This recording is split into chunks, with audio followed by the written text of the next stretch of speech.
cek sound dulu sebentar.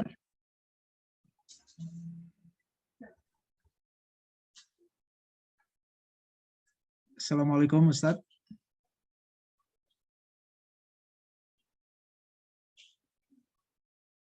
Ya baik Bapak dan Ibu, barangkali Ustadz Adian sedang mencoba setting suara ya.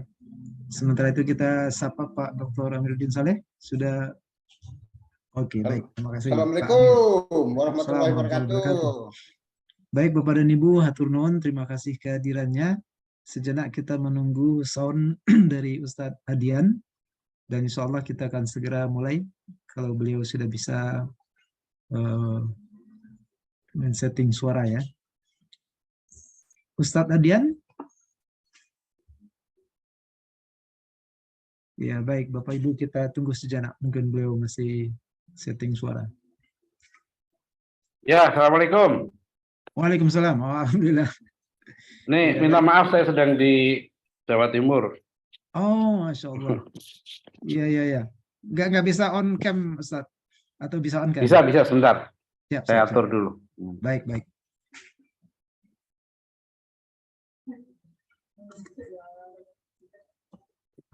Iya, alhamdulillah beliau sudah berada bersama kita. Baik, Bapak dan Ibu, Ustaz mohon izin kita mulai, Ustaz ya. Iya, silakan. Baik, alhamdulillah. Bismillahirrahmanirrahim. Assalamualaikum warahmatullahi wabarakatuh. Waalaikumsalam warahmatullahi wabarakatuh. Alhamdulillahirabbil alamin wassalatu wassalamu ala asrafil anbiya'i wal mursalin wa ala alihi wa sahbihi ajma'in. Amma ba'du. Allahumma shalli ala Muhammad. Bapak dan Ibu, hatur nuhun, terima kasih atas kehadirannya. Insya Allah ini adalah kajian kita yang pertama di tahun 2023 ini. Mudah-mudahan di 2023 kita insya Allah juga akan berlanjut ya. Kajian ini sudah yang ke-64 hari ini. Dan Alhamdulillah Ustadz Adian ini adalah kali keempat beliau bersama kita Bapak dan Ibu. Dan memang fokus beliau di pendidikan. Baik, sebelumnya kita beri kesempatan Pak Dr. Amiruddin Saleh kepada Kedua SDM untuk menyapa kita semua. Silakan Pak Amir. Assalamualaikum. Suara saya terdengar Pak Yan? Oke Pak, bagus Pak. Ya, Assalamualaikum warahmatullahi wabarakatuh. Waalaikumsalam warahmatullahi wabarakatuh. Waalaikumsalam warahmatullahi wabarakatuh. Ya, Pak Ustadz, Pak Adian, salam sehat ya. Alhamdulillah sehat Pak. Ya. Bismillahirrahmanirrahim. Allahumma sholli ala Muhammad wa ala ali Muhammad. Amma ba'du. Salam sejahtera buat kita semua. Wabil khusus Pak Ustadz kita, Pak Haji Adian Husaini, PhD. Juga para audien yang sangat rutinitas mengikuti kegiatan kita yang dirahmati Allah Subhanahu wa taala, kawan-kawan personalia, tenaga ahli, tenaga yang ada di PB University, di P2 SDM, juga pada sekretaris P2 SDM Pak Dr. Rasito dan jajaran. Wabil khusus ini Pak Yan, ini host kita Dr. Yan Efri Batiar. Assalamualaikum warahmatullahi wabarakatuh. Waalaikumsalam warahmatullahi wabarakatuh. Jadi syukur alhamdulillah ya kita hadir lagi di kajian ilmiah program OASE kali ini seri seri ke-64 yang kalau tidak salah saya catat dari Pak Dr. Yan Efri, dan ini adalah OASE pertama di awal tahun baru 2023 supaya bisa mensupport kita, memotivasi kita untuk berikhtiar, berusaha dan bekerja dengan lebih baik, bersesuaian dengan harapan-harapan kita, berdasarkan Al-Quran dan hadis. Nah, Bapak Ibu sekalian, terima kasih semua. Saya lihat pada sehat-sehat, pada segar-segar. Mari kita sama-sama nanti mendengarkan ada topik OASE program kita yang selalu kita lakukan per Jumat setiap 2 kali dalam sebulan. Upaya-upaya siraman rohani bagi kita. Saya melihat data yang hadir, alhamdulillah cukup banyak dalam berjoin ini. Semoga menjadi amal ibadah kita. Bapak Ibu sekalian, kajian kita hari ini mengambil tema adalah program pendidikan keluarga sebagai upaya sungguh-sungguh yang mesti ada untuk menggapai surga adin, yang mereka masuk ke dalamnya bersama-sama orang-orang yang soleh, soleha dari bapak-bapak dan daripada istri-istrinya dan daripada anak cucunya. Nah, semoga kita sebagai Muslim tentu ingin bisa menyikapi, merespon bagaimana membangun pola tindak, pola sikap, pemahaman kita yang harusnya semakin baik dan bermutu. Nah, tentu kami sangat mengharapkan diskusi sharing smart oleh Pak Al-Mukarrom, Pak Dr. Adian Husaini ini. Mudah-mudahan menjadi pencerah bagi kami semua, Pak Haji. Dan kami selalu berasumsi oase ini adalah berlandaskan Al-Quran dan hadis. Jadikan majelis ini sebagai ajang pendidikan kita berkualitas, bersertifikasi, dan mendapatkan pendidikan akhlak yang mulia, akhlakul karimah bagi minimal yang mau kita bicarakan hari ini adalah dimulai dari keluarga. Nah, semoga Allah selalu mencurahkan rahmatnya kepada kita semua melalui majelis ilmu ini. Saya mengajak sahabat Villa yang hadir untuk bersama-sama menyimak sharing smart kita, informasi dakwah ini yang saling nasihat-menasihati dalam kebaikan.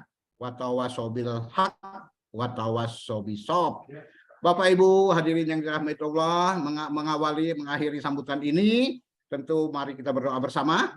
Bismillahirrahmanirrahim. Ya Allah, terima kasih atas segala nikmat karunia-Mu, di mana di awal minggu pertama tahun 2023 ini mudah-mudahan bisa menjadikan sebagai setiap langkah kita selalu dalam kebaikan dan selalu Allah mudahkan urusan-urusan kita. Bukakanlah ya Allah ya Rabb pintu rezeki untuk kami semua. Jadikan sisa umur kami penuh dengan keberkahan.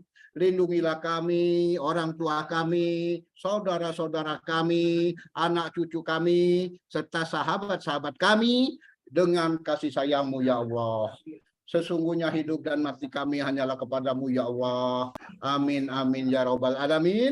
Billahi taufik wal hidayah. Wassalamualaikum warahmatullahi wabarakatuh. Terima kasih sekali lagi kepada Pak Haji Adian dan para hadirin semua. Pak Haji Yan, kami kembalikan. Terima kasih Pak Dr. Amiruddin Saleh dan Bapak Ibu semua. Insya Allah kita langsung masuk ke topik utama kita yang tadi sudah disampaikan oleh Bapak Amiruddin Saleh, yaitu bagaimana keluarga itu bisa masuk ke dalam surga bersama-sama. Nah, Bapak dan Ibu sudah bersama kita Dr. Adian Husaini. Beliau alumni IPB tapi fokus ke bidang agama dan saat ini beliau juga menjadi ketua program Doktor Pendidikan Islam di Universitas Ibnu Khaldun Bogor dan juga menjadi direktur di At-Taqwa College di pesantren At-Taqwa di Depok. Bapak dan Ibu, banyak sekali beliau menulis ya, ada ribuan tulisan ya di Republika dan lain sebagainya Bapak dan Ibu. Jadi ada juga itu kolom ya, kalau Bapak Ibu ingin mengikuti tulisan-tulisan beliau, ada yang di-share setiap hari. Kalau berminat nanti bisa japri saya. Baik Bapak dan Ibu ya, untuk S2 S3 beliau ya juga mengambil di kampus lain setelah dari IPB, antara lain yaitu di Malaysia. Baik, banyak aktivitas dakwah tentu punya beliau lakukan ya, termasuk di Dewan Dakwah Islam Indonesia ya. Nah, untuk selanjutnya kami aturkan terima kasih Bapak dan Ibu semuanya dari berbagai daerah nih, biasa Pak Ustadz Adian dari Aceh biasanya ya sampai ya Bukit Tinggi, Payakumbuh, Lampung, kemudian daerah Jawa juga semuanya dari berbagai daerah ini biasanya mewakili ini. Bahkan sampai ada yang juga dari Sorong biasanya juga suka hadir teman-teman kita dari berbagai daerah. Dan mungkin sebagian juga ini ada angkatan Pak Adian Husaini juga mungkin yang hadir ini. Baik, kita lanjut kepada beliau. Silakan Pak Dr. Adian Husaini. Baik, terima kasih. Assalamualaikum warahmatullahi wabarakatuh. Waalaikumsalam warahmatullahi wabarakatuh. Alhamdulillah. Wassalatu wassalamu ala rasulillah wa ala alihi wa sahbihi wa mawalah. Wala hawla wala quwata illa billah.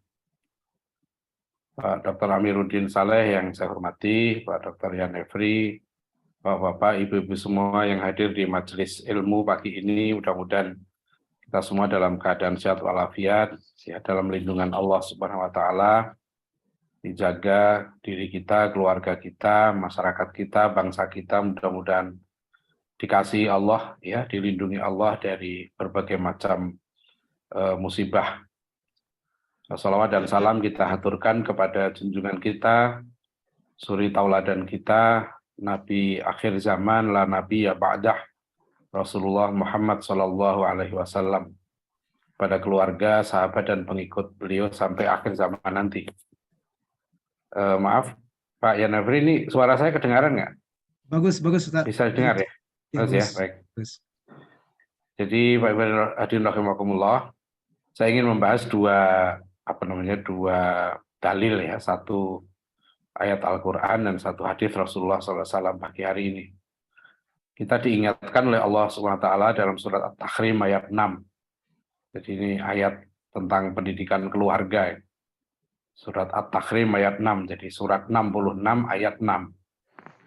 Ya, ini sudah sering kita dengar ya ayatnya, akrab insya Allah dengan kita semua. A'udzubillahi minasyaitonirrajim. Bismillahirrahmanirrahim. Ya ayyuhalladzina amanu qu anfusakum wa ahlikum nara waquduhan nas wal hijarah 'alaiha malaikatun ghiladun syidadun la ya'sunallaha ma amarahum wa yaf'aluna ma yu'marun. Jadi kita diingatkan oleh Allah, ya ayyuhalladzina amanu, wahai orang yang beriman, ya, qu anfusakum wa ahlikum nara. Jagalah dirimu dan keluargamu dari api neraka. Ya, jadi perintah Allah jelas sekali. Kemudian yang kedua, dalil yang kedua yang ingin kita bahas pagi hari ini adalah peringatan Rasulullah SAW, ya, bahwa kata Rasulullah SAW, kullu mauludin yuladu alal fitrah. Setiap anak itu lahir dalam keadaan fitrah. Ya, fa'abawahu, maka kedua orang tuanya, yuhawidanihi, yang menyahudikan anaknya itu, au yunasironihi, atau menasranikan anaknya, au yumajisanihi, atau memajusikan ya anaknya itu. Jadi artinya anaknya seperti apa ke depan, yaitu tergantung kepada pendidikan orang tuanya. Nah, jagalah dirimu dan keluargamu dari api neraka. Ya, ini ayat yang memberikan penugasan sebetulnya. Khitabnya ini sebetulnya kepada kaum laki-laki. Karena dalam Islam ya, tanggung jawab pendidikan keluarga sebagai imam, sebagai pemimpin itu adalah laki-laki. Makanya ayat ini diperintahkan ya untuk kaum laki-laki, ku anfusakum wa ahlikum nar. Jaga dirimu dan keluargamu dari api neraka. Nah, sehingga kalau seorang yang akad nikah itu kan, kalau laki-laki dalam syariat Islam itu dia kan qabul ya kan. Ya misalnya walinya mengatakan aku nikahkan gitu ya Pak Dr. Yanefri dengan Siti Mutmainah misalnya gitu ya, dengan mas kawin sekian tunai. Nah, itu kan terus langsung saya terima nikahnya ya ini dengan mas kawin sekian tunai. Nah, itu akad nikah itu makanya disebut sebagai mitsaqon ghalidho. Ya, itu perjanjian yang berat. Ya, sama dengan perjanjiannya para nabi dengan Allah. Jadi ini nggak gampang nih kalau sudah laki-laki tadi dia mengambil alih tanggung jawab. Jadi dalam ajaran Islam ya seorang perempuan itu dia kalau masih ada orang tuanya ya dia tanggung jawab orang tuanya. Makanya dalam konsep Islam perempuan itu memang tidak wajib bekerja, tapi tidak dilarang, ya boleh, tidak wajib karena tanggung jawab. Nanti tanggung jawab mendidik, memimpin, ya mencari nafkah itu tanggung jawab laki-laki. Ya, tanggung jawab kewajiban laki-laki. Di Eropa dulu di zaman Yunani kalau perempuan itu sama sekali nggak boleh keluar rumah, apalagi kalau sudah menikah. Itu sistem sosial di masyarakat Yunani, kalau perempuan sudah menikah dia harus di rumah, tugasnya hanya hamil ya, kemudian melahirkan dan mengasuh anak. sementara laki-lakinya bebas keluar. Ya, dulu juga perempuan di masa Yunani itu tidak punya hak pilih. Ya, jadi apa namanya memang derajatnya gitu ya tidak disamakan dengan laki-laki. Nah, Islam punya konsep berdasarkan wahyu ya, bukan berdasarkan budaya. Itu konsep yang adil gitu kan. Masyarakat Barat sekarang ini masyarakat yang sangat ekstrim ya. Dulunya mereka menindas perempuan sekeras-kerasnya, sekarang mereka membebaskan sebebas-bebasnya. Itu ekstrim. Jadi dari kutub satu gitu ya, sekarang ke kutub yang sama. Jadi nggak ada lagi di sana itu. Ya, kalau dulu di masa Yunani ada sistem perkawinan dengan seperti mahar itu ada juga. Ya, tapi laki-laki cuma nggak boleh keluar rumah sama sekali. Sementara yang laki-laki boleh bebas berkeliaran, main di tempat pelacuran. Ya, namanya dalam zaman Yunani disebut dengan hetairia. Jadi lokalisasi pelacuran itu legal. Dan laki-laki meskipun sudah punya istri, nggak apa-apa. Itu bukan salah kalau dia main ke tempat pelacuran. Memang sistem nilainya seperti itu. Jadi meskipun mereka adalah ya punya filosof yang hebat, tapi secara moral memang moralnya kurang. Ya. Nah, Bapak-Ibu sekalian, saya mau gambarkan tadi ya, ini tanggung jawab laki-laki. Nah, dalam Islam beban yang paling berat itu adalah laki-laki. Ya, jadi kalau laki-laki sudah tadi ya mengatakan qabil tu nikahaha wa taswiza bil mahril madhkur, itu berat itu. Dia mengambil alih tanggung jawab pendidikan bagi istri dan anak-anaknya nanti, karena makalah perintah Allah, jagalah dirimu dan keluargamu dari api neraka. Ya, nah itu jadi kalau selamat dari api neraka ya masuk surga. Nah inilah sebetulnya ya sebenarnya ya tujuan pendidikan yang paling penting adalah selamat dari api neraka sekeluarga. Artinya masuk surga sekeluarga. Itu harus menjadi program utama. Ya, karena hidup di dunia ini sangat singkat ya. Di dunia ini masra'atul akhirah, hanya ladangnya akhirat saja. Jangan dunia menjadi tujuan. Karena Al-Qur'an memerintahkan wabtaghi fima atakallahu ad-daral akhirata wala tansa nasibaka minad dunya. Jadi kejarlah ya, carilah apa yang telah disiapkan oleh Allah untukmu di negeri akhirat itu. Tapi jangan lupakan duniamu. Ya, karena dunia ini adalah ladangnya akhirat.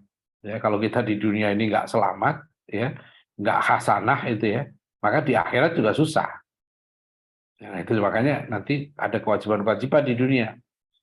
Nah, bagaimana Bapak Ibu sekalian ya caranya supaya kita selamat gitu ya sekeluarga. Ini saya ingin membawa kita gitu ya ke alam yang sebelum revolusi industri gitu. Karena setelah revolusi industri kan dunia pendidikan kita memang kemudian menyempit maknanya ya menjadi bagaimana melahirkan orang bisa bekerja. Kalau dulu enggak, jadi zaman Rasulullah SAW mendidik para sahabat, namanya pendidikan itu adalah seluruh waktu dan seluruh tempat. Itu waktu dan tempat pendidikan. Dari bangun tidur ya sebetulnya proses pendidikan sudah berjalan. Nah, nanti tanggung jawabnya di situ kita sebagai orang tua. Jadi bukan pendidikan itu sama dengan sekolah ya, sama dengan kuliah. Sekolah dan kuliah ya bisa ya menjadi tempat untuk pendidikan, tapi bisa juga tidak. Kalau nanti ya di sekolah dan di kampus ya itu anak-anak tidak dididik ya menjadi orang-orang yang takwa.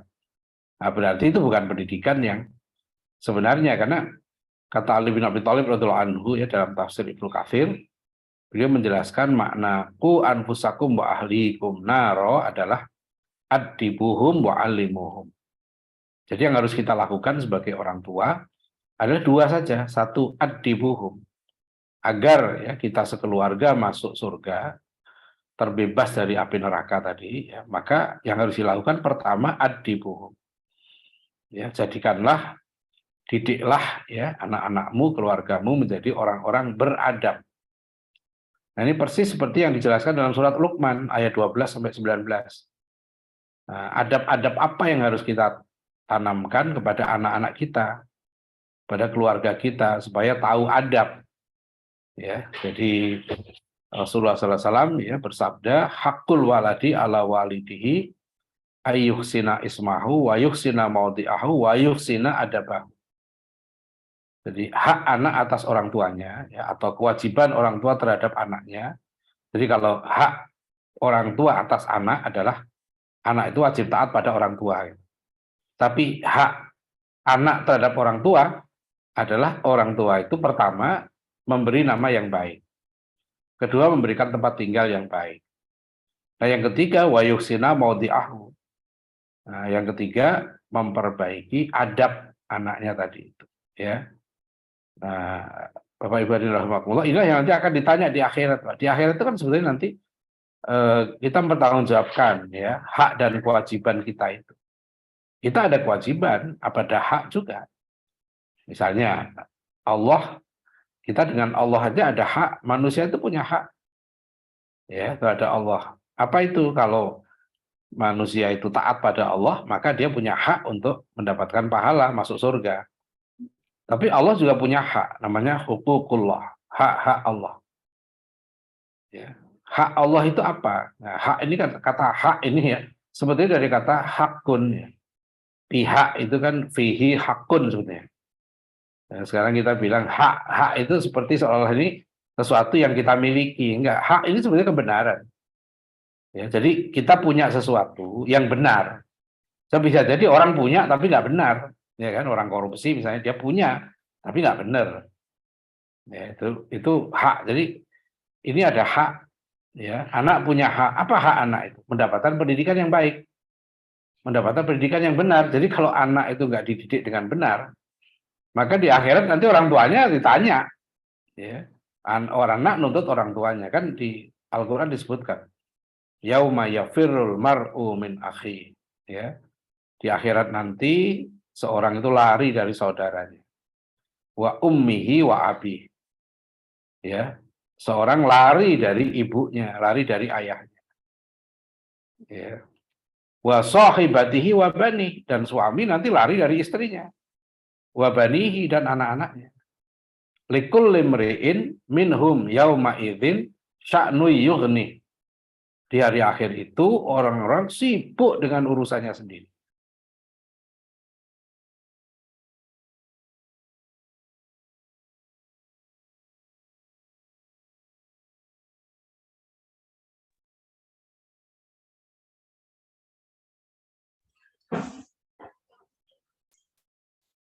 Hilang suaranya, Ustaz.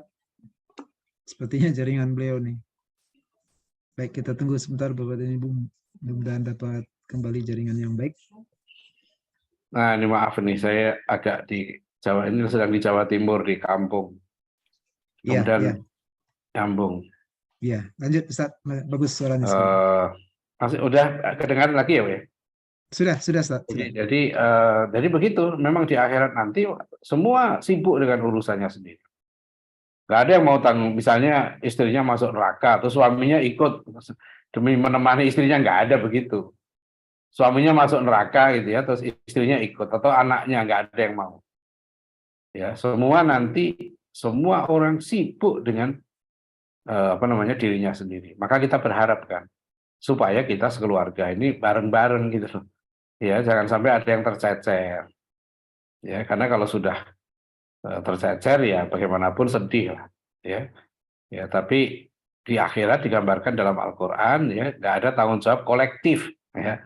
Yang ada hak-haknya sudah dipenuhi. Jadi nanti kita di akhirat nggak ditanya, kenapa kok anak kamu nggak masuk IPB, anak kamu nggak masuk UI gitu ya. Kenapa anak kamu nggak jadi dokter, kenapa anak kamu nggak jadi orang kaya, kenapa anak kamu nggak jadi presiden, bukan itu. Yang ditanya nanti adalah hak anak itu mendapatkan pendidikan yang benar. Ya, wa yuhsina adabahu. Nah, jadi adab ini pertama adab kepada Allah. Makanya Luqmanul Hakim mendidik anaknya, ya bunayya la tusyrik billah inna syirka la dzulmun adzim. Wahai anakku, jangan menyekutukan Allah. Sesungguhnya syirik itu kezaliman yang besar. Nah, ini mohon kita perhatikan betul ya, anak-anak kita jangan sampai terkena paham-paham kemusyrikan ini, menyepelekan masalah akidah ya, menyembah Allah disamakan dengan menyembah Nabi Isa, itu nggak betul. Ya, menyembah Allah disamakan dengan menyembah tuyul. Ya, kita wajib mendidik anak kita hanya mengakui Tuhannya Allah dan hanya beribadah kepada Allah. Jangan beribadah kepada yang lain. Ya, jadi menyembah Allah nggak sama dengan menyembah genderuwo, ya, buto ijo, ya, buto cakil atau apa saja gitu ya. Itu nggak sama. Menyembah Allah. Ya bunayya la tusyrik billah inna syirka la dzulmun adzim. Ini adab nih, adab pertama itu adab pada Allah, sopan santun pada Allah lah gampangannya gitu yang harus kita tanamkan pada anak. Ya, jangan sampai anak menggampangkan karena Allah murka, dosa yang nggak diampuni itu dosa syirik. Ya, misalnya dalam surat Maryam ya Allah berfirman, wa qalu takhadzallahu walada.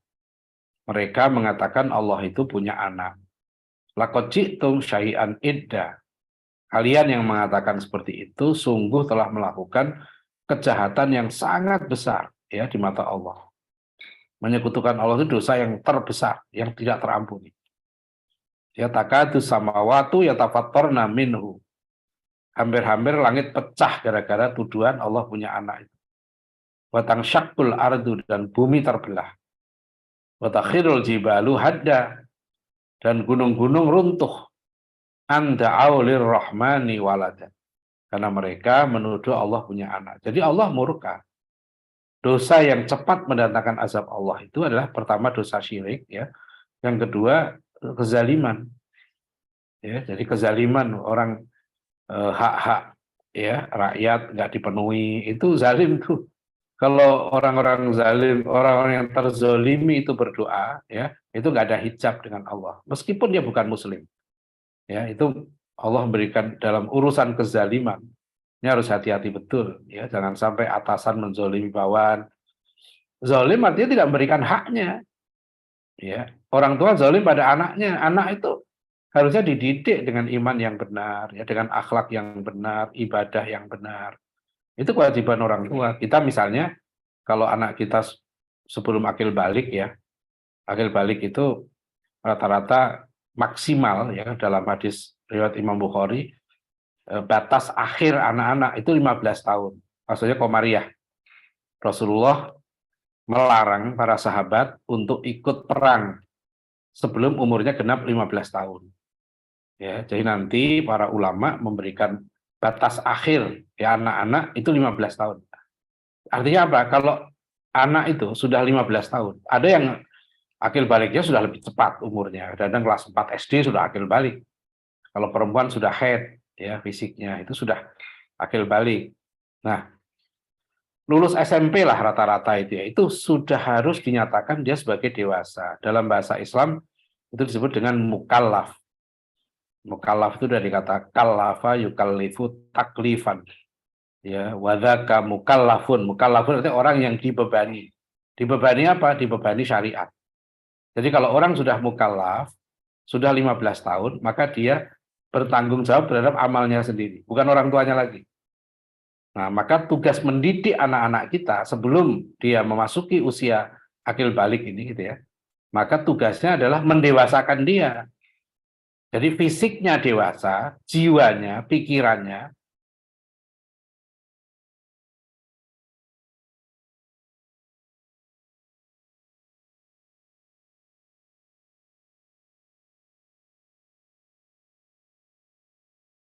al-dhalin ya anak itu. Anak juga sudah harus tahu ya mana yang halal, mana yang haram, mana akhlak mulia, mana akhlak tercela, ya, mana al-baik, mana ar-riba, ya, mana pergaulan yang boleh, mana pergaulan yang tidak boleh. Ya, mana adab pada orang tua yang baik. Sampai Luqman itu nanti mengajari adab pada orang tua, termasuk adab berbahasa, ya, jangan sombong. Waqsid fi masyika waqdud min sautik inna angkarul aswati la sautul hamir.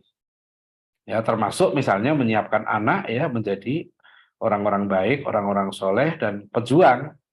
Itu juga perintah ya Luqman mendidik anaknya ya bunayya aqimis shalah wa'mur bil ma'ruf wanha 'anil munkar wasbir 'ala ma asabak inna dzalika min azmil umur.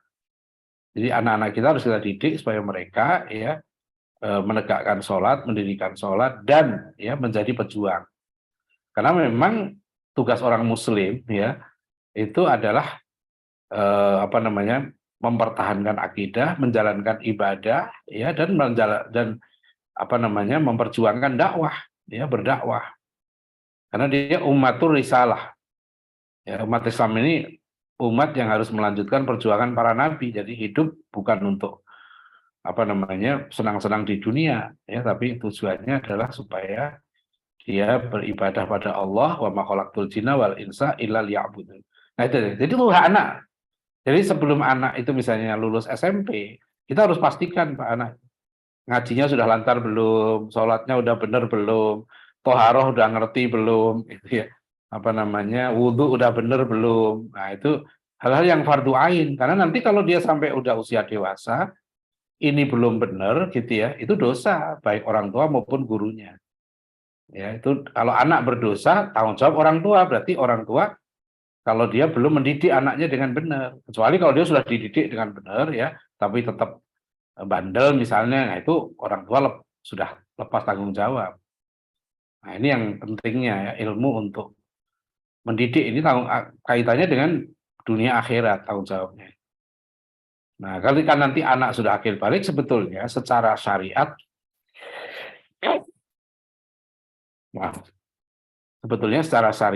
anak itu sudah lepas ya, tapi biasanya kita siapkan kemandiriannya supaya mereka nanti bisa mandiri. Nah itulah kemudian ditambah dengan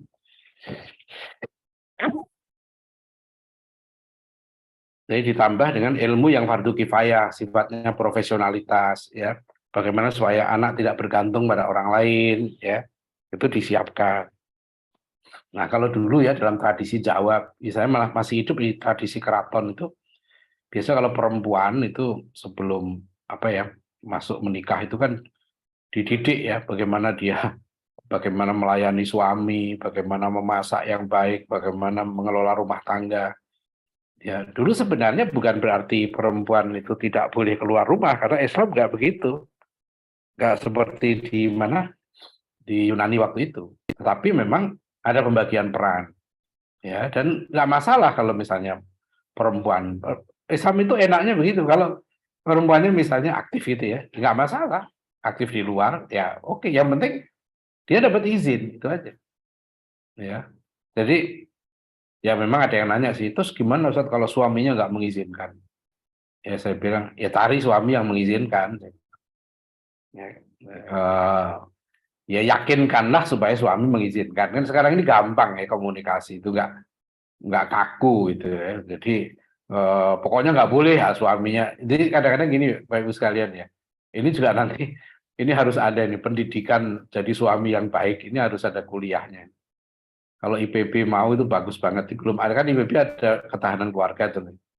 Ini bagaimana menjadi suami yang baik. Nah itu belum ada tuh. Saya pernah mengusulkan ke Kementerian Agama, pada Menteri Agama Pak Lukman Hakim waktu seminar di sana, ada beliau, saya bilang, tolonglah ada jurusan gitu ya, ada prodi sarjana istri solehah.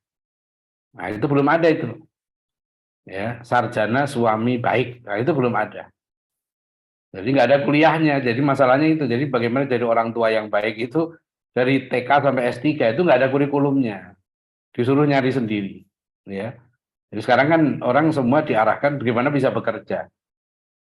Bagaimana, makanya di IPB kan ada sarjana komputer, sarjana pertanian, sarjana ekonomi, gitu ya. Tapi sarjana istri solehah, gitu ya. Sarjana suami soleh, nah itu belum ada itu Pak Yanefri itu. Ya, coba diusulkan ke Pak Rektor. Kalau prodi saya sekarang malah IPB nambah kedokteran, atau udah keluar belum izinnya? Saya dulu kan kedokteran hewan ya. Saya usulkan sebetulnya ke Pak Rektor supaya kenapa nggak digabung aja sih, jadi fakultas kedokteran hewan dan manusia gitu loh, ya kan sekalian. Jadi sekarang seolah kalau kita ngurusi hewan nggak boleh ngurusi manusia, kalau ngurusi manusia nggak boleh ngurusi hewan gitu. Itu kan sudah nggak zamannya lagi sebetulnya. Ya. Kalau perlu sekalian tuh digabung ya. Jadi dia dokter hewan, tumbuhan, dan manusia. Oh itu keren. Karena sebetulnya itu juga terkait, ada penyakit yang karena tumbuhan, ada obat yang dari tumbuhan, itu jadi satu juga.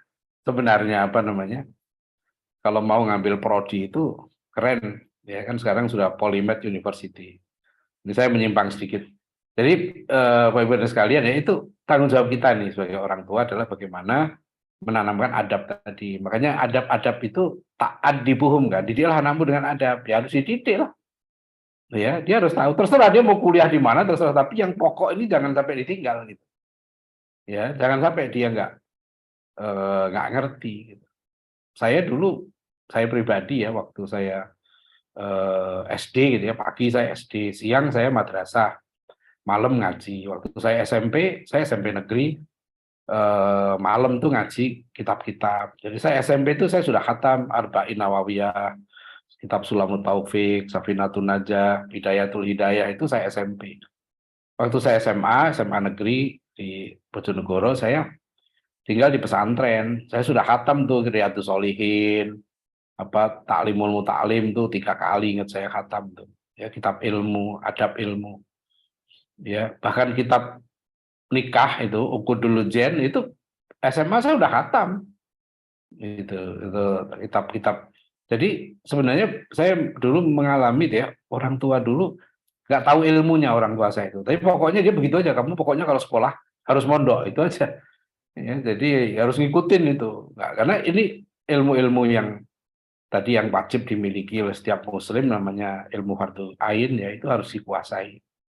Itu adab tuh. Kalau kita nggak berikan itu pada anak, nanti kita kalau ditanya di akhirat, kita berarti nggak ada yang nanya. Terus Ustadz gimana pendidikan kita kan begini, presidennya begini, menterinya begini. Saya bilang itu nggak ada alasan. Nanti di akhirat kita nggak bisa ditanya oleh Allah, kenapa kamu nggak didik anak dengan benar? Ya Allah, habis presidennya begini, menterinya begini. Nah, itu nggak ada. Itu nggak bisa jadi alasan. Karena siapapun presidennya, siapapun menterinya, dimanapun kita tinggal, di negara manapun, tetap kita wajib mendidik anak dengan benar. Ya, gitu. Nah, pendidikan, makanya memang ilmu mendidik anak itu ilmu fardhu ain sebetulnya untuk orang tua. Wajib memang. Ya, tadi harus tahu mana sih yang wajib yang kita tunaikan. Paling enggak itu yang paling penting. Supaya nanti di akhirat kita bebas gitu ya. Kan kita inginnya semua masuk surga ya kan. Tapi kalau misalnya terpaksa ada yang harus masuk neraka ya, nauzubillah ya, mudah-mudahan nggak ada gitu, keluarga kita semua, ya kan nggak mau orang tuanya. Udah saya berkorban untuk anak, nggak ada begitu di akhirat ya. Saat masing-masing orang di akhirat sibuk dengan urusannya sendiri, sibuk dengan dirinya sendiri. Jadi itu sebetulnya apa namanya, adibuhum tadi gitu, tanamkanlah adab ya, jadikanlah anak-anak kita tuh orang-orang berakhlak mulia. Ya, nanti ini tema tersendiri ya. Tapi yang kedua, wa'allimuhum kata Ali bin Abi Thalib. Didiklah anakmu jadi orang berilmu. Nah, berilmu ini Bapak Ibu sekalian adalah maksudnya ilmu yang paling penting itu ilmu yang fardhu ain dan fardhu kifayah. Karena ilmu yang wajib, kita itu nggak wajib mencari semua ilmu itu. Karena ilmu itu banyak sekali. Nah, ada yang wajib, ada yang nggak wajib, bahkan ada yang haram. Ada ilmu yang haram, misalnya anak kita ya, kita masukkan ke satu lembaga pendidikan yang di situ kurikulumnya menjauhkan anak-anak kita dari ketaatan pada Allah. Nah, itu haram hukumnya. Gitu. Kalau apa namanya, anak, kecuali anak siap. Ya, ada seorang tua datang ya ke saya karena anaknya setelah lepas SMA mau kuliah ke Eropa. Ngambil kedokteran gitu. Anaknya ini bagus, sudah hafal Quran segala macam. Terus gimana Ustadz, tanya ke saya. Coba tolong, saya bilang, ibu, anaknya dicek deh pemikirannya dulu. Dia siap enggak?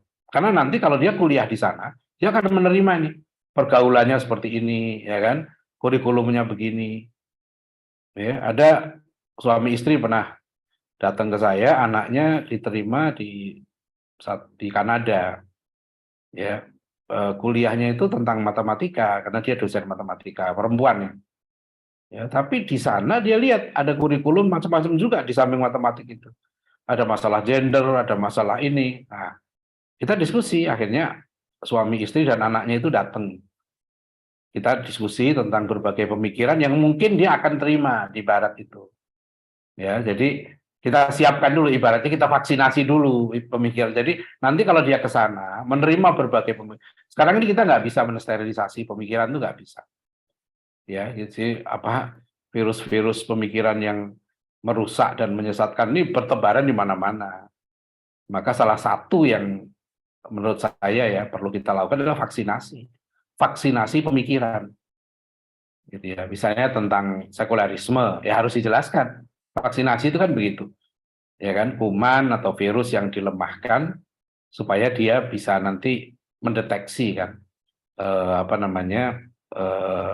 struktur kuman atau virus yang sejenis itu. Nah, itu jadi dia mampu untuk mendeteksi itu. Dia sudah ada kekebalan, imunitas yang ditanamkan itu. Nah, sebetulnya pemikiran juga seperti itu.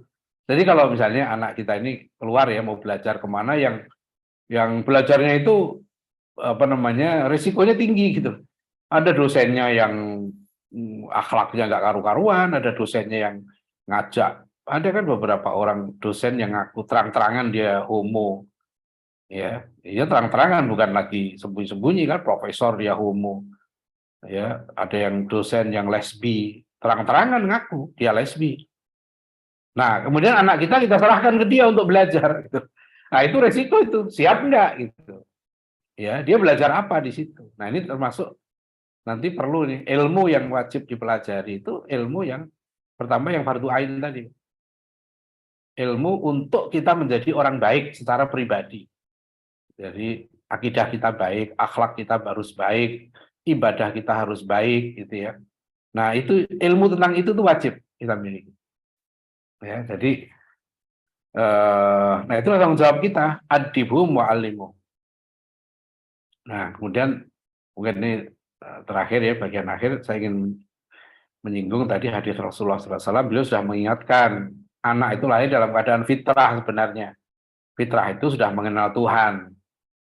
Ya, tapi ya dia oleh orang tuanya dididik, diarahkan menjadi Yahudi, Nasrani, Majusi gitu. Ya, apakah itu maksudnya ganti agama? Ya bisa juga dia mengikuti sifat-sifat itu. Dalam hadis yang lain Rasul menyebutkan tetapi anna ya sunana mangkana qablakum shibran bi shibrin zira'an bi zira'in hatta law dakhalu fi juhri dabbin lattaba'tumuhum. Ya, sungguh kata Rasulullah ya. Beliau ini memperingatkan kita umatnya agar jangan ikuti ya sunnah-sunnah ya, cara berpikir, cara bersikap orang-orang sebelum kita, yaitu kaum Yahudi Nasrani. Nah, makanya kan setiap hari kita berdoa, Bu. Ihdinas siratal mustaqim, ya kan, siratal ladzina an'amta 'alaihim ghairil maghdubi 'alaihim waladdallin gitu. Jadi kita tuh berdoa terus. Ya Allah, tetapkanlah aku di jalan yang lurus, tunjukkanlah aku jalan lurus. Yaitu jalan orang-orang yang beri nikmat. Siapa yang diberi nikmat oleh Allah itu? Para nabi, ya, para syuhada, para pejuang, ya, orang-orang soleh, solihin, ya, orang-orang siddiqin, orang-orang jujur. Itu yang dikatakan mendapat nikmat dari Allah. Ya, sedangkan al-maghdub adalah contohnya al-Yahud. Al-maghdub ini adalah orang-orang yang sudah tahu kebenaran, ya, tapi dia tidak mau mengikuti kebenaran. Maka dia dimurkai Allah. Ya, siapa saja dia sudah tahu nih kebenaran, bahkan kalau orang Yahudi itu malah menyembunyikan kebenaran, merusak kebenaran. Ya, nilai-nilai yang baik itu dirusak. Nah, itu Yahudi itu. Nah, ini nggak boleh kita ikuti. Benar, ad-dhalin orang yang sesat memang dia tidak tahu ya, tapi dia berbuat salah. Itu sesat namanya. Ad-dhalin ini. Nah, kita diingatkan Bapak Ibu sekalian. Nah, sekarang ini ya tantangan kita sangat berat karena kita hidup di zaman ya peradaban modern yang oleh Muhammad Asad, seorang tokoh Yahudi yang masuk Islam, dia menulis bahwa peradaban modern sekarang ini adalah irreligious in its very essence. Ya, peradaban modern sekarang ini adalah peradaban yang anti agama sebenarnya. Ya, pada intinya ya, in its very essence itu adalah pelajaran anti agama. Ya, sekarang kalau kita lihat ya, kadar keagamaan ya, orang-orang modern itu yang luar biasa. Misalnya di Finlandia lah, negara yang berturut-turut 5 kali kalau ditetapkan sebagai negara paling bahagia di dunia. Itu tingkat partisipasi masyarakatnya yang ke gereja ya seminggu sekali itu hanya sekitar 3%. Ya, masyarakat Inggris itu 50% lebih sudah mengatakan has no religion, nggak punya agama lagi. Ya, mereka juga sudah hanya 10% yang mengatakan agama itu sangat penting. Sama dengan Inggris, Perancis gitu. Makanya mereka soal sepak bola kemarin kan di Qatar mereka marah sekali dengan larangan LGBT. Bagi mereka sudah nggak berpegang pada agama lagi. Jadi mereka bahkan memaksa nilai-nilai itu ya memaksakan ke dunia yang lain kan gitu. Nah, tapi sekarang ini berat sekali ya. Sekarang kita hidup di zaman yang masyarakatnya didorong gitu ya, dididik untuk memuja 4 hal. Ya, 1 power ya kekuasaan, ya 2 wealth ya kekayaan, 3 beauty ya kecantikan, ya 4 popularity. Nah, 4 hal ini yang dijadikan sebagai gods ya sebagai tuhan-tuhan mereka ya. Yang dalam surat Al-Jathiyah ayat 23 ya Allah mengingatkan kita afara'aita man ittakhadha ilahahu hawahu ya fa'adallahu Allahu ala ilmin wa khatama ala qalbihi wa sam'ihi wa ja'ala ala basarihi syawah. Ya, tidakkah kamu perhatikan orang-orang yang telah menjadikan syahwatnya, hawa nafsunya sebagai tuhannya. Ittakhadha ilahahu hawahu. Jadi ada manusia-manusia yang hidupnya itu hanya mengikuti hawa nafsu. Ya, mengejar. Ya, kalau orang sudah dicengkeram oleh hawa nafsu ini, ya, maka dia akan tersesat. Ya. Dan apa? Telinganya tertutup, hatinya tertutup, dan matanya terhijab. Jadi kalau orang sudah dikuasai, ya, sudah gila kekuasaan, gila harta, gila wanita, gitu ya, atau gila pria, ya, atau gila popularitas, itu bisa melakukan apa yang nggak masuk akal. Kan? Sekarang ini mengerikan, ya, situasi seperti ini berat sekali. Ya, tapi kan nggak mungkin, kita nggak bisa mengelak. Akhirnya ada yang waktu seminar child free ya, ada seorang pasangan suami istri muda itu yang mengatakan ke saya, ya kami sudah memutuskan memilih untuk child free. Ya, kami memilih untuk tidak punya anak. Gitu. Rupanya dia cerita trauma dengan dirinya yang dulu tidak mendapatkan pendidikan yang baik. Ya, nah akhirnya dia putuskan setelah menikah, saya nggak mau anak saya nanti seperti saya. Akhirnya memutuskan nggak punya anak. Child free itu. Saya katakan itu tidak betul kalau cara berpikirnya begitu. Ya, kalau orang takut bukan berarti kemudian malah dijauhi. Karena anak ini itu bisa menjadi penyelamat kita masalahnya. Di akhirat nanti dia bisa menjadi syafaat. Ya, kalau anak kita didik dengan benar, ya misalnya anak ini dia jadi orang baik, orang bermanfaat, ya kan? Dia jadi guru, mengajar kebaikan, banyak sedekah. Itu pahalanya mengalir terus pada orang tuanya gitu ya. Jadi asal orang tuanya tetap ya iman, jangan kufur. Itu yang sebab syarat mendapat pahala itu imannya nggak rusak. Maka kenapa dosa syirik ini harus betul-betul dihindari. Ya, apalagi berani melawan Allah, oh, itu iblis itu. Ya, diperintah Allah diejek malah itu iblis. Ya, kalau nggak bisa jalankan perintah Allah ya istighfar. Ya, jangan malah aturan Allahnya yang diserang. Wah, itu bahaya itu. Nah, anak-anak kita harus betul-betul dihindari ya. Jangan sampai karena saya melihat sendiri di ngeri ya, ada pakai kerudung tapi di Mahkamah Konstitusi jadi pengacara membela aliran-aliran yang sesat. Saya ngeri betul itu. Ya, oh ini anak-anak ini pakai kerudung tapi pikirannya kok nggak sama dengan kerudungnya gitu. Ya, jadi ini sangat berbahaya pemikiran-pemikiran yang melawan syariat yang sudah pasti. Ya, saya mohon maaf termasuk yang berpendapat ya bahwa misalnya istri wajib taat pada suami itu menurut saya itu sudah pasti. Itu ketentuan dari Allah. Ya, jadi memang di Barat ini yang paling benci. Saya ingat bukunya Dr. Ratna Megaweng itu membiarkan berbeda. Nah begitu dia tulis, ya beliau tulis di situ kata yang paling dibenci oleh kaum feminis itu adalah istri harus taat pada suami. Itu kata yang paling dibenci. Padahal itu apa namanya jalan dia ke surga. Ya makanya kenapa kalau milih suami ya harus yang layak ditaati gitu. Jadi ada kan yang sampai begini. Saya dapat pertanyaan, itu gimana istrinya itu qoriah, ya pinter ngaji. Suaminya kontraktor, nggak bisa ngaji. Apa karena dia laki-laki? Kemudian yang harus sholat adalah jadi imamnya suaminya. Suaminya nggak bisa ngaji. Istrinya qori'ah, pinter ngajinya. Harusnya ya istrinya lah.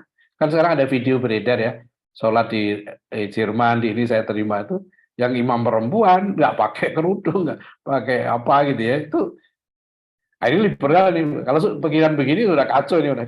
Ya saya bilang ke orang yang nanya itu saya bilang perempuan salah pilih suami.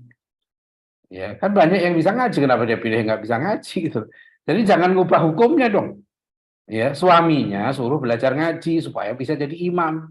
Itu yang benar. Ya jangan hukumnya yang diubah. Ya jadi ini berat ini kalau tanggung jawab berani mengubah hukum Allah ini berat. Ya kalau saya nggak mau. Saya nggak mau risikonya berat itu. Ya kita mau nantang Allah itu. Ya kalau kita nggak sanggup, ya kita bilang aja nggak sanggup. Ya, nah, jadi kita nggak sanggup lah menjalankan itu.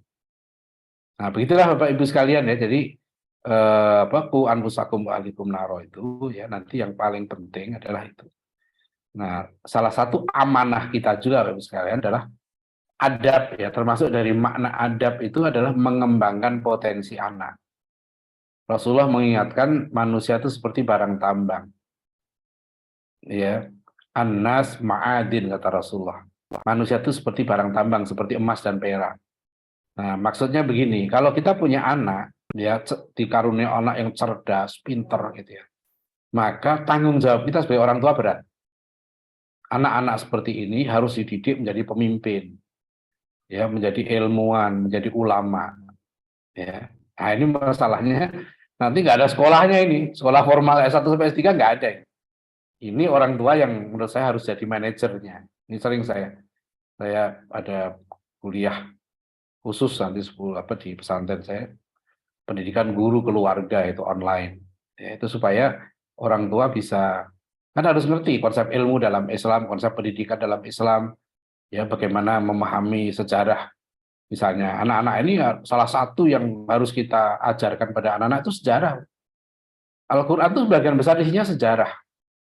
Jadi jangan sampai anak nggak paham sejarah dia sebagai manusia, sejarah dia sebagai umat Islam, ya sejarah dia sebagai pelanjut perjuangan para nabi. Kan dibelokkan kalau sekarang kurikulum itu, dibelokkan sejarahnya di sejarah monyet. Hidup ini hanya untuk survive. Akhirnya anak-anak itu dididik supaya dia bisa cari makan. Gitu. Nah, bukan ini salah. Cari makan itu penting. Ya, tapi mendidik anak ya supaya bisa hidup itu baik. Tapi mendidik anak tahu makna dan tujuan hidup itu lebih penting. Ya, jadi bukan hanya supaya dia bisa hidup, ya, tapi anak harus kita didik supaya dia paham untuk apa dia hidup. Ya, tujuan hidup ini apa? Supaya dia tahu nanti. Ya, Bapak Ibu silakan lihat ada satu video di YouTube tuh, mungkin pernah saya sampaikan.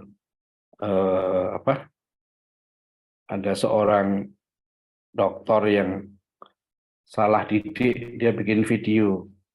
Ya. Sebentar, saya tunjukkan videonya.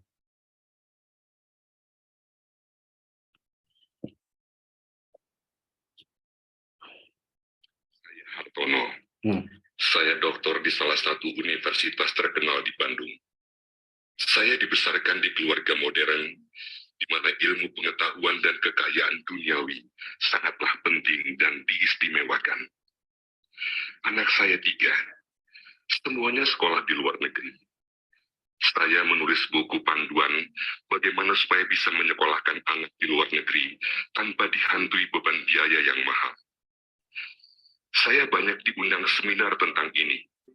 Konsepnya, setiap anak lahir harus beli rumah sekecil apapun.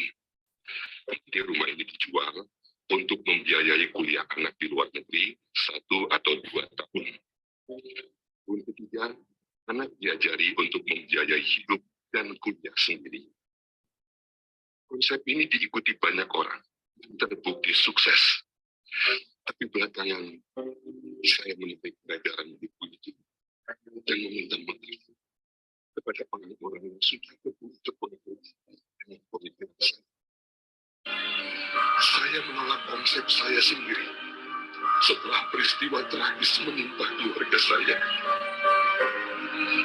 Satu hari istri saya sakit. Anak pertama yang sudah mapan bekerja di Amerika, saya telepon bahwa ibunya sakit. Dia tidak bisa pulang dengan alasan ada beberapa meeting yang tidak bisa ditunda.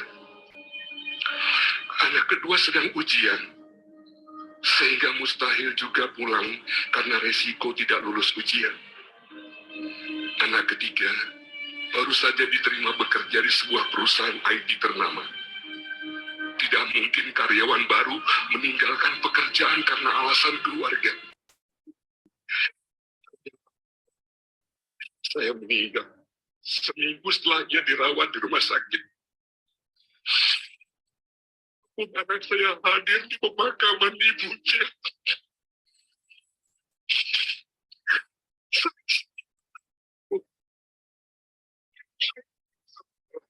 Siapa, karena itu akibat dari saya yang saya ajarkan kepada anak-anak. Sayalah sekarang yang menanggung akibatnya. Belakangan saya mendalami agama. Ya, itu ada beberapa video saya lihat yang beredar ya tentang kondisi pendidikan anak. Sebetulnya tidak keliru ya mendidik anak itu sekolah di luar negeri sukses itu nggak keliru itu betul. Masalahnya mungkin tadi itu, jadi dia adab dari kecilnya nggak ditanamkan ya. Harusnya waktu kecil itu sudah ditanamkan betul, tadi saya bilang kan. Makanya ada beberapa orang yang datang ke saya bilang ya harus siap dulu, nggak masalah.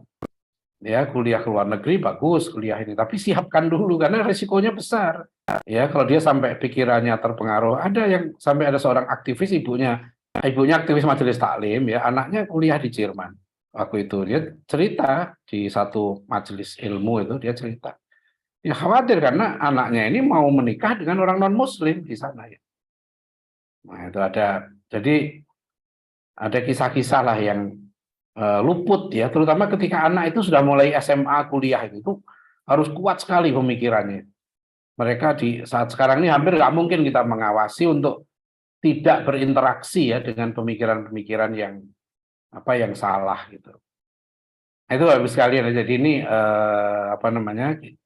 Islam itu adil ya, agama yang adil, mendidik anak pun gitu ya, dia harus fid dunya hasanah wa fil akhirati hasanah. Tapi akhirat itu yang terpenting, ya. Jadi kalau saya didik anak saya semua gitu saya arahkan untuk jadi guru, ya karena saya ada pesantren, saya bilang udah, ya gimana, nggak usah khawatir nggak bisa makan, ya.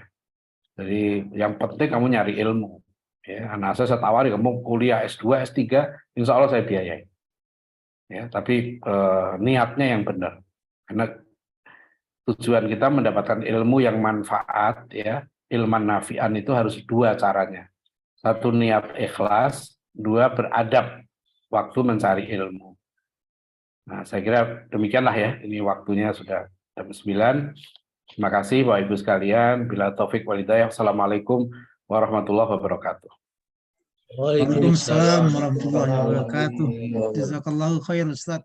Alhamdulillah ya, bahasan yang sangat komprehensif tentang pendidikan keluarga. Walaupun tentu detailnya itu perlu, kalau di UIK itu perlu 3 semester lagi itu ya Ustaz. Ya, jadi Bapak dan Ibu memang ini yang kita ambil topik di awal tahun ini, dan kajian OAC ini memang fokusnya adalah untuk keluarga. Jadi SDM keluarga, bagaimana meningkatkan, bagaimana kita memberikan bekal pada keluarga kita. Dan visinya sudah beliau sebutkan tadi. Visi keluarga muslim itu adalah masuk surga bersama-sama, dan itulah yang barusan beliau uraikan. Dan banyak sekali tentunya tantangan-tantangan yang dihadapi oleh keluarga muslim di dalamnya. Namun ya tadi Bapak dan Ibu beliau menegaskan beberapa poin, diantaranya kewajiban orang tua terhadap anak. Yang pertama memberi nama yang baik, yang kedua memberi tempat tinggal yang baik. Nah, yang tiga sepertinya yang paling menjadi krusial dan menjadi tantangan yang sangat hebat bagi seorang orang tua, yaitu memberikan pendidikan yang baik, adab yang baik. Itu yang akan menyelamatkan anak itu dan menyelamatkan orang tua sekaligus, karena bagaimanapun itu akan dipertanggungjawabkan di akhirat nanti. Baik, Ustadz, ada pertanyaan banyak nih yang masuk nih. Kalau boleh saya bacakan saja dulu ya, nanti silakan Ustadz yang mana yang dapat direspon dengan waktu kita yang tinggal sedikit saja. Dari Ibu Sismiliana, kemudian dari Pak Galih Barmadi, kemudian dari Pak Henry, dan dari Pak Soekarno. Saya bacakan saja dulu nih 4 ini. Silakan nanti Ustadz merespon saja secara sekaligus ya. Ini tentang ajaran yang ada saat ini di medsos itu memang luar biasa. Nah, itu bagaimana caranya kita supaya anak-anak itu atau keluarga mendapat bahan-bahan dari medsos itu, gimana caranya biar tidak terimbas ya oleh pemikiran-pemikiran yang seperti tadi Ustaz sampaikan, sekuler dan lain sebagainya. Kemudian tentang susahnya mendidik keluarga, ini dari Pak Gali. Ya, walaupun sudah berusaha, tapi bisa jadi apa yang dilakukan suami itu pendidikannya juga mungkin belum memenuhi standar begitu ya. Artinya yang dimiliki oleh orang tua pun untuk diberikan kepada anak-anak bisa jadi juga sangat terbatas. Nah, itu bagaimana tanggung jawab seorang ayah untuk membentuk karakter anak itu.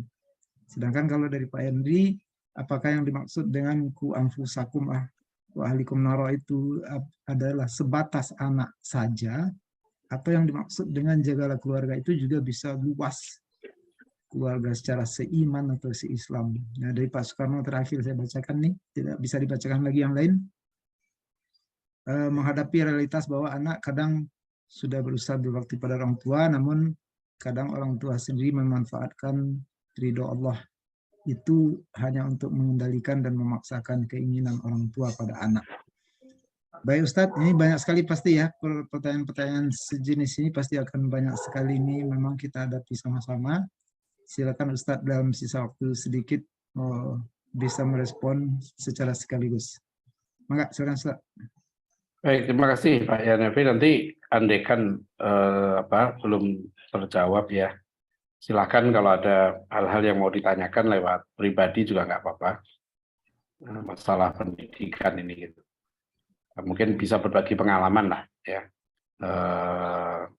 Saya ada anak 7 di sekarang ini gitu. Nah, itu juga dinamika pengalaman mendidik ya dengan santri, mahasiswa itu juga banyak sekali.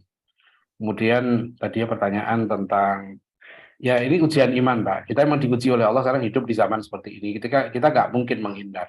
Jadi tadi saya bilang di saat sekarang dengan keterbukaan informasi yang luar biasa, mau tidak mau tadi konsepnya vaksinasi. Jadi sebetulnya memahami saja bahwa kalau mata kuliah yang saya ajar itu dari sejak SMA ya, saya ngajar Islamic Worldview namanya, pandangan hidup Islam. Itu dari SMA sampai S3. Ya, itu memberikan kerangka berpikir. Ya, itu terutama anak harus menguasai konsep-konsep pokok dalam Islam. Ya, menguatkan pemahaman syahadatnya itu sebenarnya. Makanya dia harus memahami mengapa Tuhan kita namanya Allah. Ya, saya bersaksi atau selain Allah itu artinya apa? Makna ya bahwa Nabi Muhammad itu utusan Allah apa? Al-Quran itu satu-satunya wahyu yang otentik, itu gimana menjelaskannya? Islam satu-satunya agama yang benar, itu gimana? Nah, konsep-konsep pokok ini yang silahkan kalau nggak sempat ikut kuliah, saya ikut ada buku yang saya tulis, judulnya 10 Kuliah Agama Islam. Ya, 10 Kuliah Agama Islam itu nanti itu ada 10 hal pokok yang menurut saya harus dikuasai anak. Ya, pemahaman tentang Tuhan, tentang Nabi, ya, tentang wahyu, tentang konsep kebenaran, ya, tentang tentang dakwah, tentang ilmu. Nah, itu termasuk hal-hal yang pokok harus dikuasai supaya dia nggak salah. Ya, ada 10 judul buku saya 10 Kuliah Agama Islam. Nah, kemudian tadi ya kalau orang tua sudah berusaha, ya, yang berusaha pertama itu memang harus ilmu. Jadi mau tidak mau sekarang ini orang yang jadi gini, sering ya saya lihat salah paham. Karena menyamakan pendidikan dengan sekolah, banyak orang tua yang menganggap kalau sudah selesai kuliah, itu selesai cari ilmu. Dia merasa kewajibannya cari uang untuk bisa menyekolahkan anak. Padahal sebetulnya yang wajib dia pada anaknya bukan menyekolahkan. Ya, yang wajib pada dia itu mendidik. Bisa jadi sekolah itu menjadi tempat mendidik anak yang benar. Bisa juga tidak. Gitu. Kalau di sekolah itu anak nggak dididik imannya, akidahnya, akhlaknya, ya ibadahnya. Itu kalau nggak dididik dengan betul, berarti sekolah bukan menjadi tempat untuk mendidik yang benar. Itu tanggung jawab orang tua. Maka kan Rasulullah tadi mengingatkan, ya kedua orang tuanya itu yang menjadikan anaknya Yahudi. Nah, salah satu ciri Yahudi itu adalah cintanya pada dunia ini berlebihan. Ya, wala tajidannahum akhrasan nasi ala haya. Kamu akan jumpai mereka manusia-manusia yang paling tamak terhadap dunia. Nah itu, jadi ini kita diuji oleh Allah, ujiannya berupa pemikiran. Ya, kalau sahabat Nabi itu diuji dengan fisik, ada yang diuji diusir. Saudara kita di Burma diuji ya, kaum Muslim Rohingya diuji. Di Cina lebih berat lagi ujiannya dari kita. Mereka untuk ngaji aja susah, untuk ngumpul di masjid aja susah ya. Nah jadi saudara-saudara kita banyak yang mengalami ujian lebih berat dari kita. Nah kita sekarang ujiannya pemikiran. Ini ujian iman, nggak bisa kita tolak. Ini namanya iman pasti diuji. Ya, akhasiban nasu ayyutraku ayyaqulu amanna wa hum la yuftanun. Ya, apakah kamu menyangka akan dibiarkan ngaku-ngaku iman kemudian nggak diuji? Pasti diuji, ada ujiannya. Nah tadi Pak Yanfi yang apalagi yang belum jawab saya lupa. Oh tadi Ustaz, apakah yang orang tua memanfaatkan sehingga memaksakan kehendak pada anak? Iya ini juga tidak mesti salah ya Bu. Jadi kayak gini, memaksakan itu juga ada batas. Jadi tidak mutlak salah, tidak mutlak benar gitu ya. Ini jangan sampai gini. Orang tua jangan memaksa apa? Rasulullah perintahkan kok kalau anak umur 10 tahun paksa sholat. Gitu ya. Jadi ada memaksa yang betul, ya. Ada memaksa yang tidak betul. Ya, jadi jangan kita terkena paham kebebasan mutlak bahwa yang penting bebas semua, enggak juga ya. Jadi ada hak dan kewajiban. Terus gimana kalau sudah anak mendidik tapi hasilnya, nah di Al-Quran itu ada contoh, Pak. Ada kisah Nabi Nuh, ya kan? Ada kisah Nabi Lut, ya kan, yang istrinya durhaka. Ada kisah Nabi Nuh yang anaknya durhaka. Ada kasus-kasus yang orang tuanya, bahkan Fir'aun kan misalnya, ya suaminya jahat, ya kan, tapi istrinya solehah. Ya, bisa kasusnya seperti itu. Jadi ada model-model kita itu ya, contoh ya betapa dan habis istrinya kayak gini, habis suami saya nggak sholat, suami saya, terus istrinya ikut nggak sholat, ya nggak boleh gitu loh. Jadi nggak bisa, jangan jadi alasan kayak tadi gitu. Habis pemerintah begini, menterinya begini, nggak bisa didik anak, itu nggak bisa jadi hujah, nggak bisa jadi alasan kita kalau kita di akhirat ditanya oleh Allah. Jadi kalau kita sudah mendidik dengan maksimal mungkin, Mbak, seoptimal mungkin, kemudian hasilnya nggak seperti yang kita harapkan, ya kita doakan terus, jangan lelah. Ya, jangan lelah berdoa untuk anak. Nah itu, ya, jadi nggak mendidik anak itu juga nggak seperti bikin apa namanya kue gitu, ya langsung jadi gitu. Enggak lah, itu juga prosesnya panjang, ya dinamikanya banyak.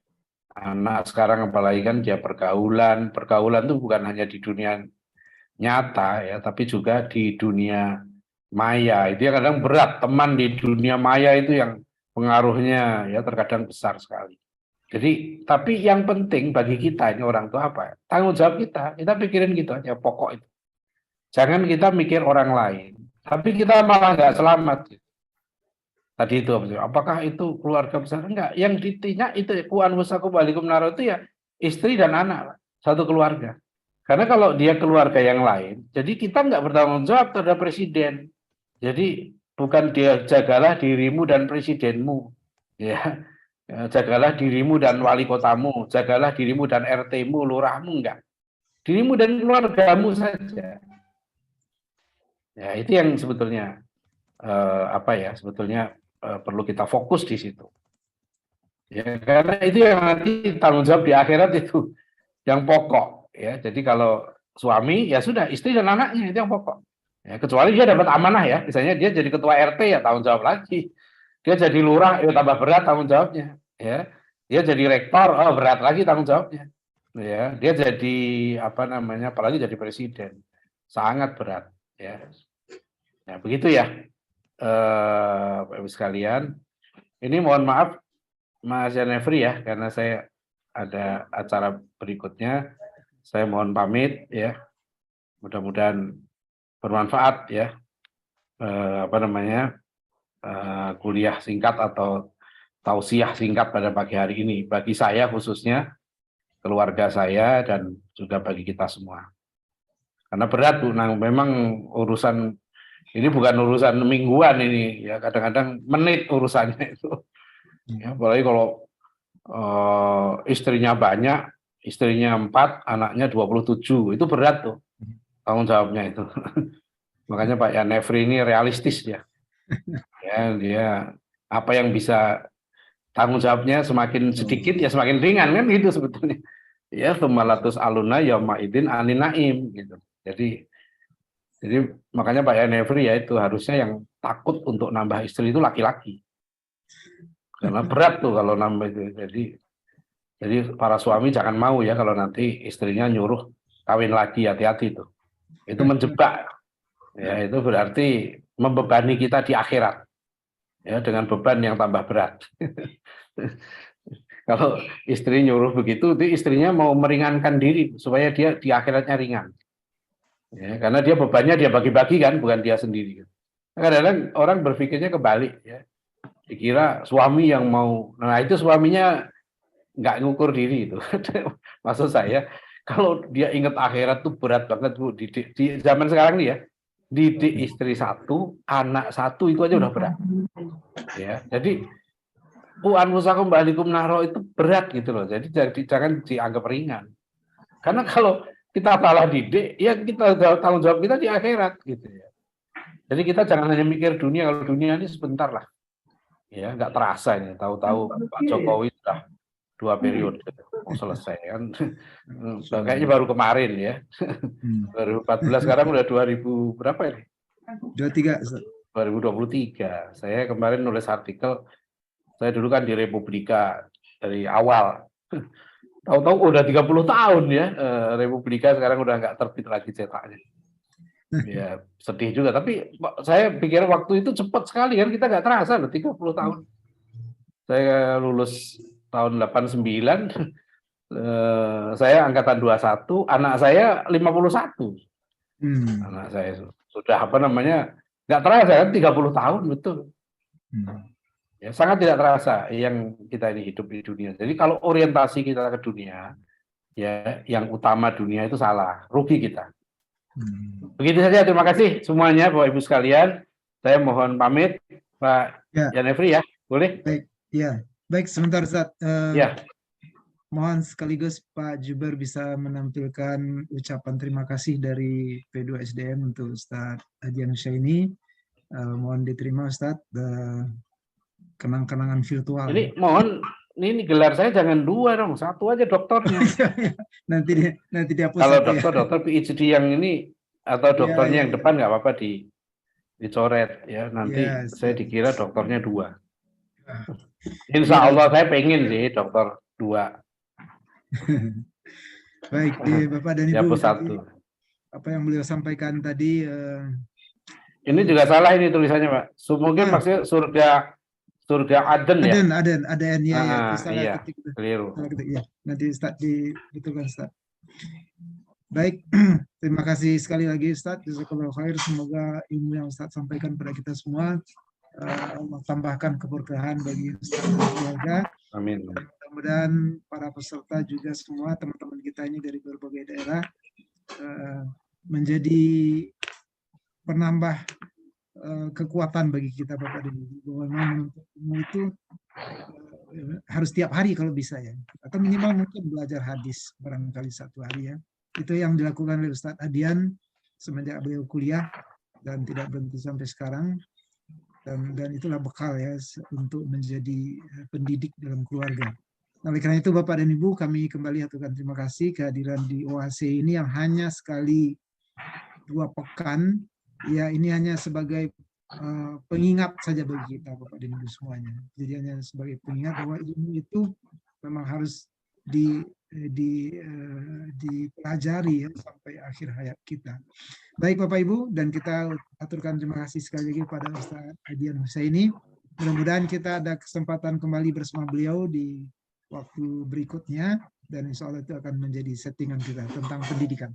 Baik, Ustaz Adiani, kita tutup acara hari ini. Sekian Bapak dan Ibu, dan kami aturkan terima kasih pada seluruhnya, juga teman-teman di sekretariat, Pak Juber dan Mbak Puji ya, juga tim dari P2SDM. Kita tutup dengan doa penutup majelis. Subhanaka Allahumma wa bihamdika, asyhadu an la ilaha illa anta, Assalamualaikum warahmatullahi wabarakatuh. Waalaikumsalam warahmatullahi wabarakatuh. Terima kasih semua. Saya mohon pamit ya. Terima kasih Pak Sama-sama, Adian. Ustaz. Jazakumullah khair Pak Ustaz. Assalamualaikum. Terima kasih Pak Ustadz. Izin live. Terima kasih Pak Ustadz.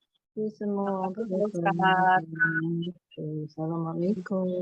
Waalaikumsalam warahmatullahi wabarakatuh. Aku mah pokoknya di mana ada